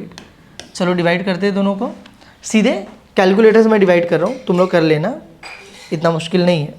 2.5 कितना आ रहा है 2.5 इंटू में 100 मल्टीप्लाई करोगे तो आ जाएगा 250। ये मिल गया price index of last pair, easy, very easy. फिर क्या निकालने बोला है, प्राइस इंडेक्स ऑफ पास्चे, तो मैं लिखता हूँ now price index of Paasche. Formula क्या है, ऊपर P1 नीचे P0, वेट के लिए Q1 लग जाता है। चलो P1 Q1 की वैल्यू क्या है, P1 Q1 460, P0 Q1 200, तो 460 अपॉन 200, ऊपर 460 नीचे 200 इंटू में 100। तो पहले तो मुझे दिख रहा है, देखो यहाँ पर इन दोनों को अगर मैं कैंसिल आउट करता हूँ तो मुझे मिलेगा 460 डिवाइड बाई 200 इज 2.3, इंटू में क्या दिया है 100, मल्टीप्लाई करोगे तो आ जाएगा 230। ये हो गया हमारा प्राइस इंडेक्स ऑफ पास्चे। और फाइनली मुझे बोला डॉर्बिश बाउली निकालने के लिए, तो डॉर्बिश बाउली अगर तुम्हें याद हो तो मैंने बोला था डॉर्बिश बाउली का फॉर्मूला वेरी सिंपल है, जो मैंने बोला था एग्जाम वाला फॉर्मूला जो एग्जाम में यूज होता है, simple, Laspeyres price index Paasche price index divide by 2, simple formula एकदम। तो लास्ट पेयर का आंसर 250 आया, पास्चे का 230 आया, डिवाइड बाय 2 करो, दोनों को ऐड करो कितना हो जाएगा 480 डिवाइड बाय 2, और कैंसिल कर दोगे तो कितना आ जाएगा 240। ठीक है, तो यहाँ पर आ गया 240। ये मेरा हो गया प्राइस इंडेक्स ऑफ डॉर्बिश बाउली। क्वेश्चन खत्म। समझ में आया तुम लोगों को? बहुत आसान क्वेश्चन था। आगे बढ़ते हैं। और वेटेड से कितने क्वेश्चन है? बोला था ना वेटेड अग्रीगेट मेथड सबसे बड़ा टॉपिक है, सबसे ज़्यादा क्वेश्चन उसी के मिलेंगे हम लोगों को। आगे देखते हैं। देखो फिर से एक आया है, यहाँ पर लिखा हुआ है कि calculate the Marshall Edgeworth price index number. हमें मार्शल एजवर्थ का प्राइस इंडेक्स नंबर कैलकुलेट करना है, which is very very simple. चलो करते हैं। क्या किया जाएगा? टेबल है, टेबल में पहले मार्शल एजवर्थ का फॉर्मूला बताता हूँ तुम लोगों को। देखो यहाँ पे देखो, Marshall Edgeworth price index formula क्या है? अभी थोड़ा टाइम पहले हमने लिखा भी था कि लास्ट पेयर का फॉर्मूला लिख लो, ऊपर क्यू नॉट, पाँच का फॉर्मूला लिख लो Q1 ये अपॉन बड़ा बनाओ, ऊपर उसको प्लस कर दो, नीचे इसको प्लस कर दो, इनटू में 100 बन गया, फॉर्मूला बन गया मार्शल एजवर्थ का। तो हमें ना ये चारों वैल्यूज जो दिख रही है इसमें, ये चारों फाइंड करना है। उसके लिए 4 कॉलम मैंने आगे बना के रखे हैं। तो पहले मैं लेबल कर देता हूँ। बेस ईयर मतलब पुराना साल, तो ये मेरा हो गया P0, ये हो गया Q0। करंट ईयर मतलब नया साल, तो मेरा हो गया P1, ये मेरा हो गया Q1। और मुझे 4 कॉलम इन चारों के बनाने, P1 Q0, P1 Q1, P0 Q0 और P0 Q1। पहले बनाना है हम लोगों को, फटाफट से बनाते हैं, पुट करते हैं। P1 Q0 कहाँ पे दिख रहा है? ये रहा P1, ये रहा Q0। देखो ये रहा, दोनों को मल्टीप्लाई करके लिखना है। 18 2 36 360 आ जाएगा। इन दोनों को मल्टीप्लाई करते 12 इंटू 21। कैलसी निकाल के रखता हूँ, जो भी थोड़ा सा बड़ा कैलकुलेशन लगता है फटाफट करते। 12 इंटू 21 इज 252। ठीक है, ये हो जाएगा 120, ये हो जाएगा 300। हो गया हमारा काम। फिर आगे P1 Q1, देखो ये रहा P1 Q1, कहाँ पे है? P1 यहाँ पे, Q1 यहाँ पे, इन दोनों को करना है। ठीक है, 18 इंटू 24 432। ठीक है, 21 इंटू 16 336। फिर 12 इंटू 18 216। और फिर 20 इंटू 25 500 आ जाएगा। सिंपल। फिर P0 Q0, कहाँ पे P0 Q0? ये रहा, इन दोनों को मल्टीप्लाई करना है। 240 यहाँ पे, 14 इंटू 12 168। 240 168, 240 168। यहाँ पे कितना हो जाएगा? 8 10 80, 16 इंटू 15 कितना होता है देख लेते हैं। 240, 80 और 240। लास्ट में P0 Q1 है। P0 किधर है हमारे पास? यहाँ पे। और Q1 किधर है? यहाँ पे। देखो ये 2 कॉलम है, जो दूर दूर कॉलम है, इनको मल्टीप्लाई करना है। तो 12 इंटू 24 कितना आएगा? 288। तो हम वहाँ पे लिख देते हैं दिस इज 288। फिर 14 इंटू 16 कितना आ जाएगा? 224। तो मैं यहाँ पे लिख देता हूँ 224। फिर मुझे दिख रहा है 8 इंटू 18 कितना आ जाएगा? 144। तो वहाँ पे लिख देते हैं लास्ट में। और लास्ट में 16 इंटू 25, तो 16 इंटू 25 400 होता है। तो यहाँ पे लिख देते हैं 400। हो गया हमारा काम। अब हमें टोटल निकालना है। किसका? चारों का टोटल करना है। हमें चारों का टोटल निकालना पड़ेगा। ठीक है, करते हैं, फटाफट से करते हैं। तो जोड़ना चालू करते हैं। देखो यहाँ पे 2, यहाँ पे 6 5 11 13, 13 के लिए 3 इधर, 1 चला गया कैरी, 4 5 6 7 8 9 10। ठीक है, वापस से देख लेते हैं एक बार। 2 6 5 11 13, 3 इधर, 1 कैरी, 4 5 6 7 8 9 10। परफेक्ट। यहाँ पे देखते हैं 2 6 6 6 12 14 14, 4 यहाँ पर, 1 कैरी, 4 5 6 7 8 आ गया, 4 3 7 9 14। ठीक है, ये 1484 है। तुम लोगों को अगर वहाँ पे नहीं दिख रहा है, अच्छे से लिख देता हूँ। यहाँ पे आ रहा है 1484, 1484। यहाँ पे देखते हैं 08 आने वाला है। 4 6 10 18 और 22, 2 इधर, 2 कैरी, 2 4 5 6 7 7 28 इधर कर लेते हैं। 8 4 12 12 4 16, 16 के लिए 6 इधर, 1 कैरी, 9 10 11 12 13 14 15, 5 इधर, 1 कैरी, 3 4 5 6 7 8 9 10, 10 आ जाएगा, 1056, खत्म।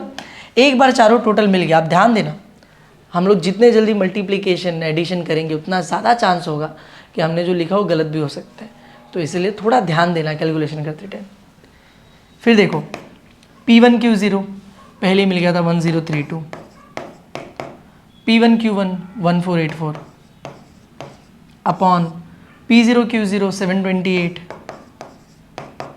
P0Q1 1056 इंटू में 100, प्लस करते हैं ऊपर दोनों को, 1032 प्लस, चलो इसको प्लस करते हैं, 1032 plus 1484 2516,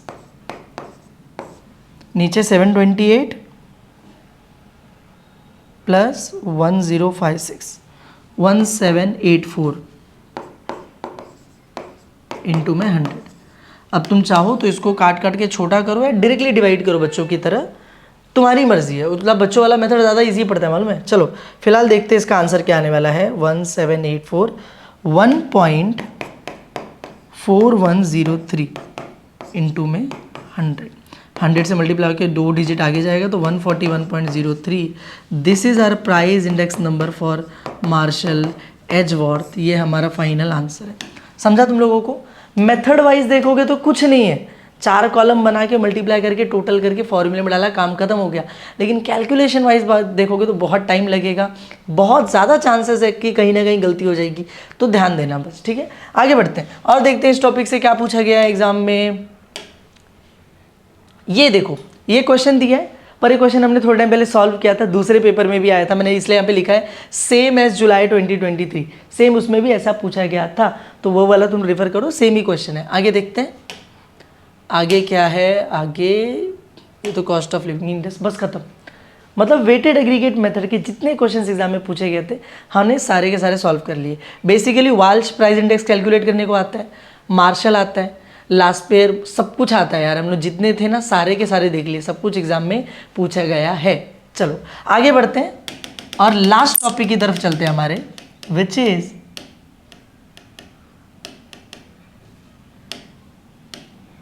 cost of living index. Last topic cost of living index, CLI। CLI निकालने के भी 2 मेथड्स हैं हमारे पास, एक फैमिली बजट मेथड, एक aggregative expenditure method. Family budget method क्या है? ऐसा फॉर्मूला है इसका, इसमें CLI is equals to summation IW upon में समेशन W, ठीक है। कभी कभी देखो क्या होता है कि टेबल के अंदर I और W दोनों का कॉलम दिया होता है। अगर I और W दोनों दिया हुआ है तो वेल एंड गुड, हम लोग सिंपली कुछ नए कॉलम्स बनाएंगे, कैलकुलेट करेंगे, ये फॉर्मूला लगाएंगे, आंसर आ जाएगा। लेकिन कभी कभी ऐसा होता है ना कि IW दोनों यहाँ पे दिया हुआ नहीं रहता है, कुछ और दे देते हैं वो लोग और बोलते हैं फैमिली बजट मेथड लगा के सॉल्व करो। अगर ऐसा किया है तो क्या करना है, मान लो if I is not given, मैंने यहाँ पे लिखा है अगर I नहीं दिया हुआ है तो I का ये फॉर्मूला है summation P1 upon summation P0 into में 100। Actually not summation P1 summation P0, P1 upon P0 into में 100, ठीक है। और अगर मान लो W is not given, W नहीं दिया हुआ है तो P0 इंटू Q0, ठीक है। ये तुम्हें तभी समझेगा जब मैं करके दिखाऊंगा तो, लेकिन फिलहाल ये फॉर्मूला है फैमिली बजट मेथड में CLI निकालने के लिए। और एक दूसरा भी फॉर्मूला है, सबसे simple formula, aggregative expenditure method. ये देखो सिंपल सा फॉर्मूला, इसमें कुछ भी ऐसा नहीं कि नहीं दिया होगा, जो भी चीज़ें ऑलरेडी क्वेश्चन में दी होंगी बस हमें फॉर्मूला लगाना है।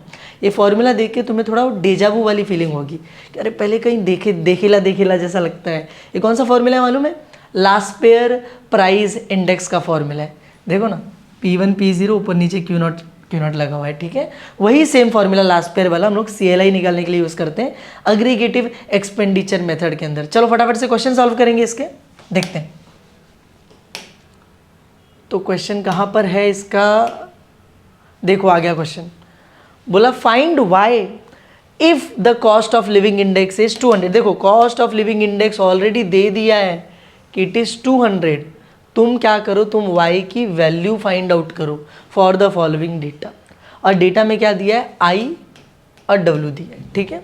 तो थिंग इज इसमें कहीं पर भी लिखा नहीं है कि कौन से मेथड का यूज़ करना है CLI तुम्हारा निकालने के लिए, कौन सा फॉर्मूला लगाना है। लेकिन मुझे टेबल में दिख रहा है कि आई और डब्ल्यू जो आता है फैमिली बजट मेथड में आता है, जो यहाँ पे लेफ्ट साइड में मैं तुम्हें दिखा रहा था, family budget method summation I W upon W वाला, वो वाला फॉर्मूला ही लगेगा। ऑब्वियस सी बात है। उधर जो फॉर्मूला मैंने तुम्हें दिखाया था राइट साइड में, उसमें पी क्यू उन सब का यूज़ होता है, इसमें वो तो दिया नहीं है। तो हम लोग क्या करेंगे, सबसे पहले तो भाई टेबल बना लो, हॉरिजॉन्टल दिया तुम वर्टिकली ड्रॉ कर लो।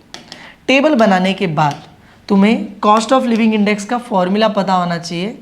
कॉस्ट ऑफ लिविंग इंडेक्स का फॉर्मूला मैं लिखूंगा बाय फैमिली बजट मेथड।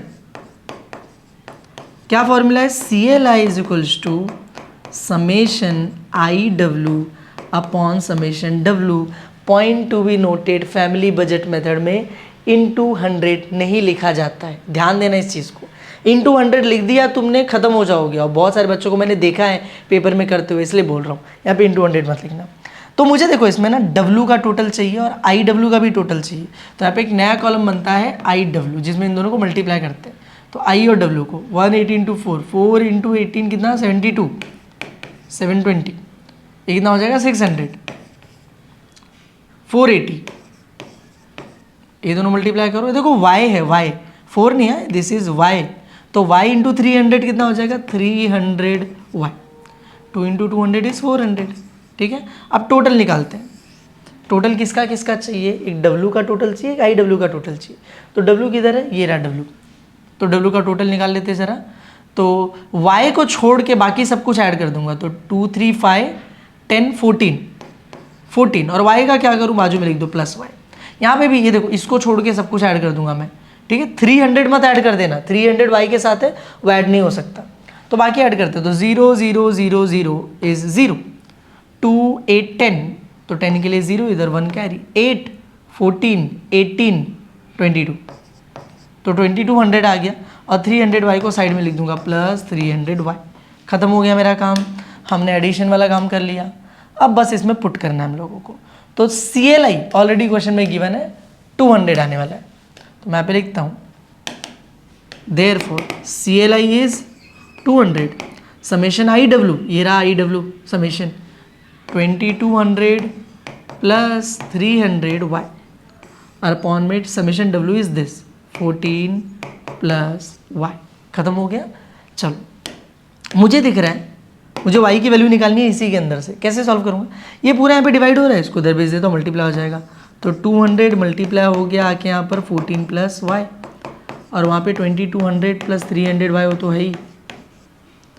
अब यहाँ पर बहुत सिंपल है, 200 मल्टीप्लाई हो रहा है, इसमें भी मल्टीप्लाई होगा, उसमें भी होगा, तो एक बार इसमें एक बार इसमें।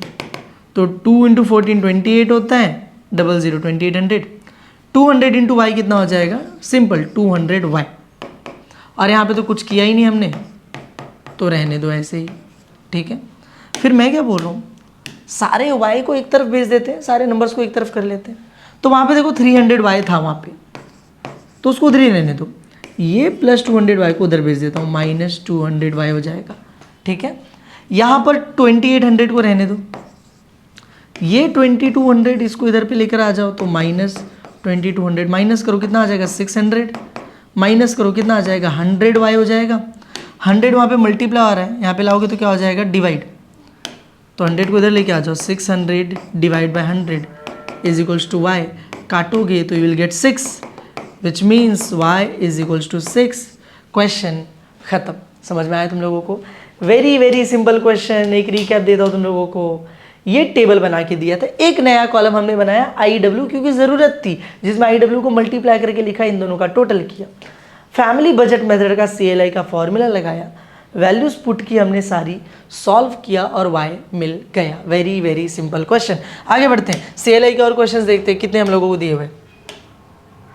देखो ये रहा, find x if cost of living index is 150। This is exact similar question जो हमने अभी भी किया था। सी एल आई दिया हुआ था, y निकालने बोला था, इसमें सी एल आई देकर x निकालने बोला है। नंबर्स अलग है थोड़े से, मेथड एकदम सेम होगा, तुम खुद से सॉल्व करोगे तुम्हारी प्रैक्टिस हो जाएगी। ठीक है, आगे बढ़ते चलो।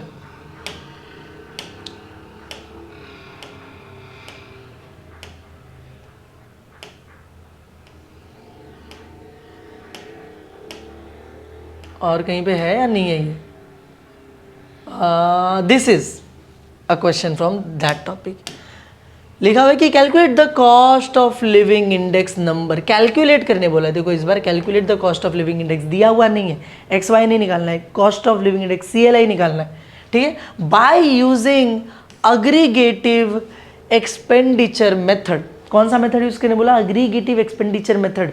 वो जो राइट साइड में मैंने तुम्हें फॉर्मूला लिखाया था वो वाला मेथड यहाँ पे यूज करना है। तो चलो आ जाते हैं फटाफट से, देखते हैं कैसे किया जाता है। तो ये टेबल गिवन था, पहले तो पूरा टेबल बना दो, इसमें पूरी वैल्यूज वगैरह लेबल दे दो फटाफट से। बेस ईयर मतलब P0 Q0, करंट ईयर मतलब P1। तुम बोलोगे Q1 नहीं दिया हुआ है, काम ही नहीं है उसका, तो क्यों देगा हम लोगों को? इतना दिया है, 2 नए कॉलम बनेंगे। मैंने क्या बोला था कि अग्रीगेटिव एक्सपेंडिचर मेथड ये जो है इसके अंदर लास्ट पेयर वाला फॉर्मूला यूज होता है। तो हम लोग सिंपली यहाँ पे लिखेंगे therefore by aggregative expenditure method. Formula क्या है? CLI is equal to Laspeyres का फॉर्मूला, ऊपर P1 नीचे P0 और वेट के लिए Q0 इनटू में 100। तो मुझे ये 2 नए कॉलम्स बनाने पड़ेंगे। कौन कौन से? एक P1 Q0, एक P0 Q0। तो वही 2 कॉलम यहाँ पे, एक P1 Q0, एक P0 Q0। चलो P1 Q0 करते। P1 कहाँ पर है? ये रहा। P0 कहाँ पे? ये। Q0 कहाँ पे? ये रहा। इन दोनों को मल्टीप्लाई करना है, इन दोनों को करते हैं, ठीक है। इसको फटाफट से कैलसी निकालता हूँ मैं। तो 15 इंटू 170 इज 2550, ठीक है। ये हो जाएगा 3800, 6600, 1800।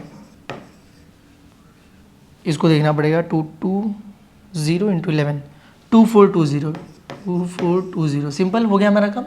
फिर क्या दिया? P0 Q0। तो ये देखो P0 Q0 भी बाजू बाजू में मल्टीप्लाई कर दो। 120 इंटू 15, 120 इंटू 15 इज 1800। फिर ये कितना हो जाएगा? 3000 हो जाएगा। फिर ये कितना हो जाएगा? 3900। फिर ये 1600 एंड देन ये 2200। Very very simple. फिर इस दोनों का टोटल करके लिख देते फटाफट से। तो यहाँ पर आता हूँ सेम वैसे।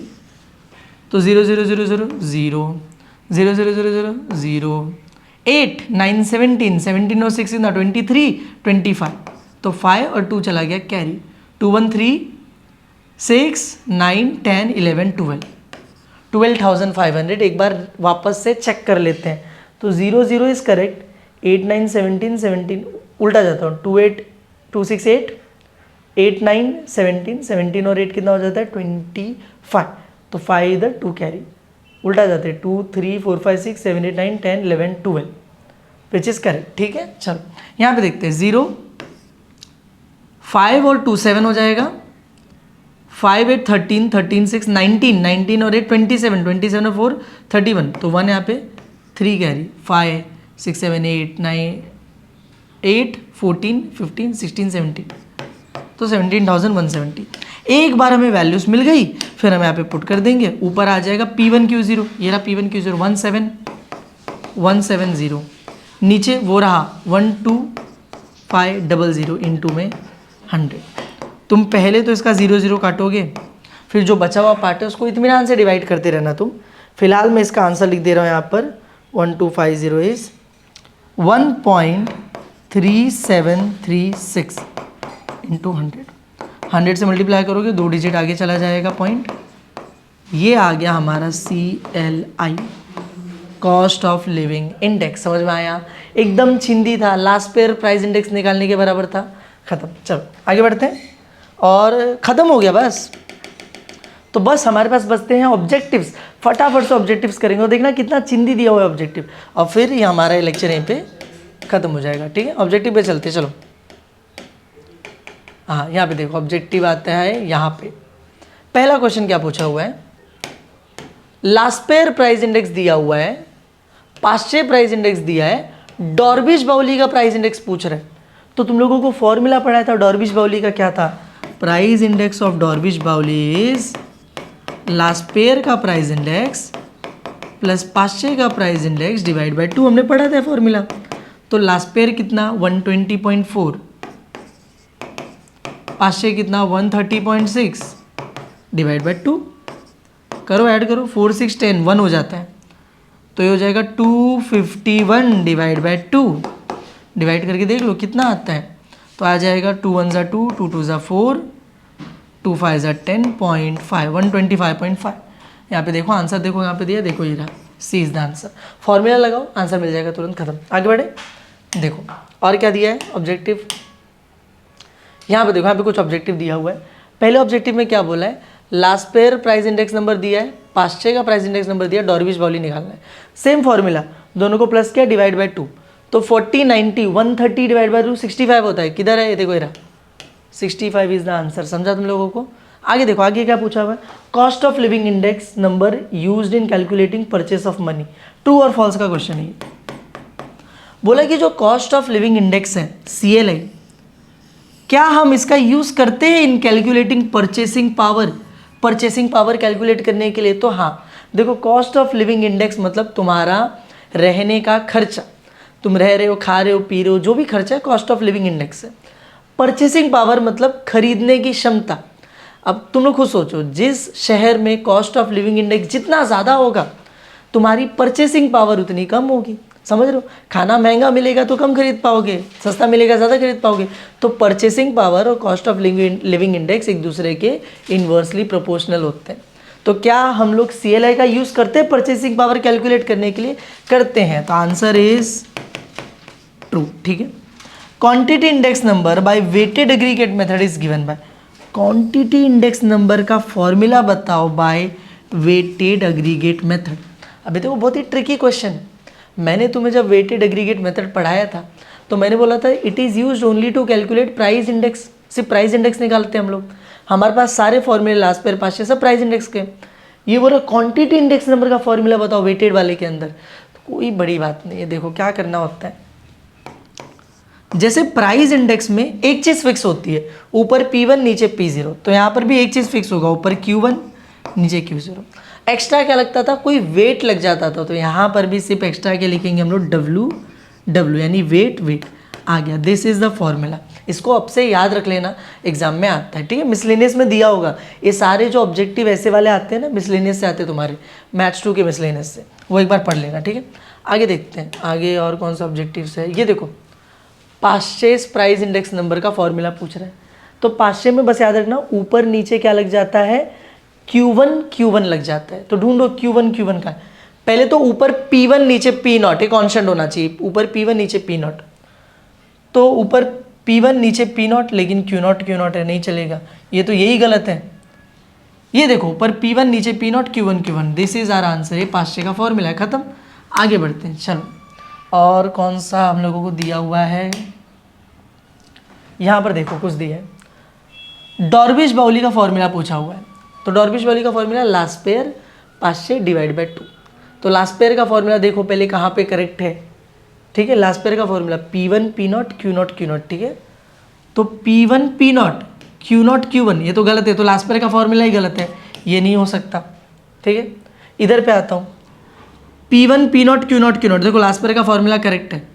P1 Q0 Q1, 500 का फॉर्मूला भी करेक्ट है, divide by 2 into 100, this is the correct answer. इसमें लास्ट पेयर भी करेक्ट दिया, 500 भी करेक्ट दिया, डिवाइड बाय 2, खत्म हो गया मेरा काम। उधर पे जाके देखोगे तो तुम्हें कुछ ना कुछ गड़बड़ मिल जाएगा सबके अंदर। ठीक है, ये हमारा करेक्ट आंसर है। आगे बढ़े, चलो। और नहीं रुको, नीचे भी तो है ना, देखो ये ट्रू फॉल्स का क्वेश्चन है। बोला है this is the value index number. ये वैल्यू इंडेक्स नंबर का फॉर्मूला है या नहीं है, सही है कि गलत है, बताओ।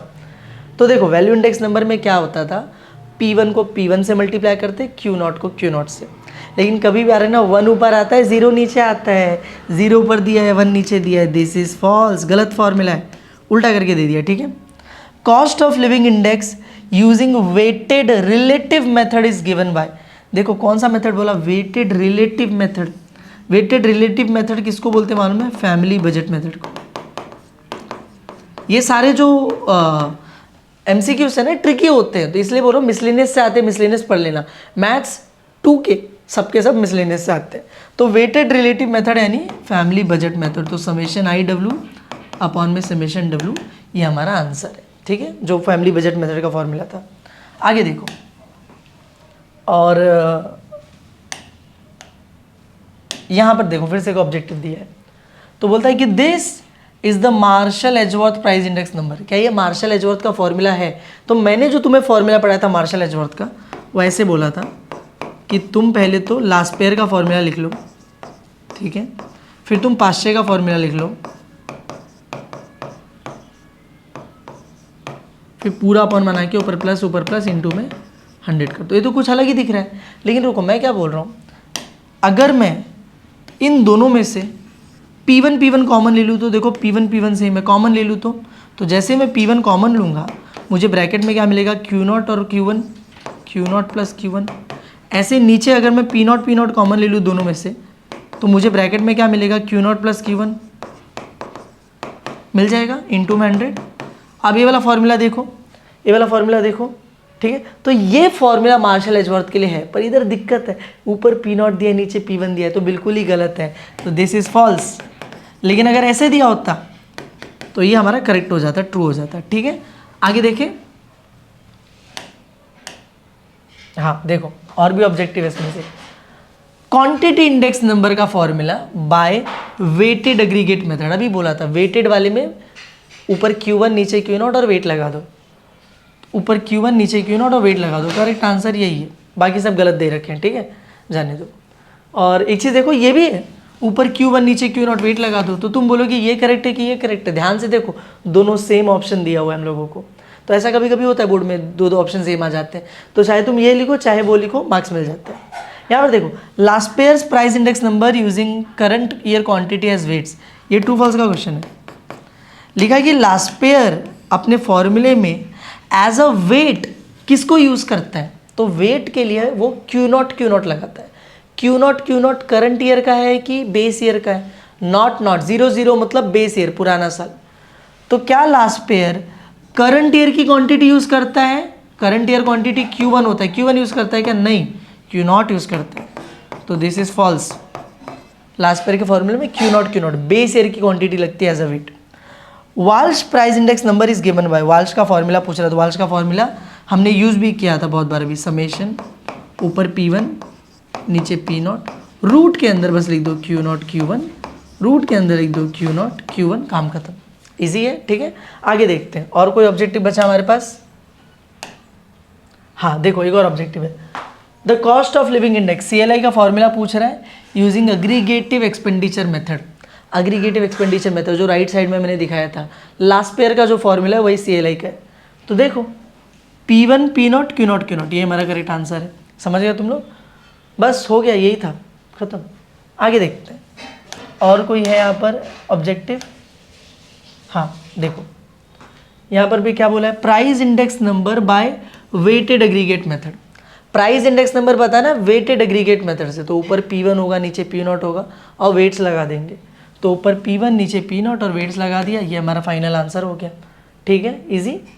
चलो आगे देखते हैं, देखो ये वाला ऑप्शन भी सेम ही दिया है, ऊपर जो ऑप्शन दिया वही नीचे दिया, दोनों ही करेक्ट है, कुछ भी टिक करोगे तो अगर सेम आता है तो। यहाँ पर क्या बोला है, Dorbish Bowley's price index number is square root of product of Laspeyres and Paasche, कि डॉर्बिश बाउली के फॉर्मूले के अंदर हम लोग स्क्वायर रूट लगाते हैं लास्ट पेयर और पाश्चे के ऊपर, नहीं, वो फिशर में लगाते हैं, डॉर्बिश बाउली में तो प्लस करते डिवाइड बाई 2 करते हैं। ट्रू फॉल्स का क्वेश्चन है, आंसर क्या आ जाएगा, फॉल्स, गलत दिया हुआ है। यहाँ पर देखो लास्ट पेयर का प्राइस इंडेक्स दिया है और पाश्चे का प्राइस इंडेक्स दिया है, फिशर निकालने बोला। अगर तुम्हें देखो फिशर का पहला क्वेश्चन है, अभी तक का पहला क्वेश्चन है, तो फिशर का फॉर्मूला अगर तुम्हें याद है तो फिशर का फॉर्मूला होता है, हम रूट के अंदर लास्ट पेयर का प्राइस इंडेक्स और पाश्चे के प्राइस इंडेक्स को मल्टीप्लाई करते हैं। तो देखो रूट के अंदर 121 इंटू 100, 121 इंटू 100, 121 पता है रूट के बाहर आके क्या बनता है 11, 121 का स्क्वायर रूट इज 11, 100 रूट के बाहर आके बन जाता है 10, 11 10 110, ये हमारा फाइनल आंसर है। समझा तुम लोगों को, ईजी है। आगे देखो और कुछ बचा नहीं, खत्म। तो बस इसी के साथ इस चैप्टर के सारे टॉपिक्स, सारे PYQs यहीं पे ख़त्म होते हैं। अगर वीडियो पसंद आया हो तो वीडियो को लाइक करना, चैनल को सब्सक्राइब करना। मिलते हैं नेक्स्ट वीडियो में। Thank you.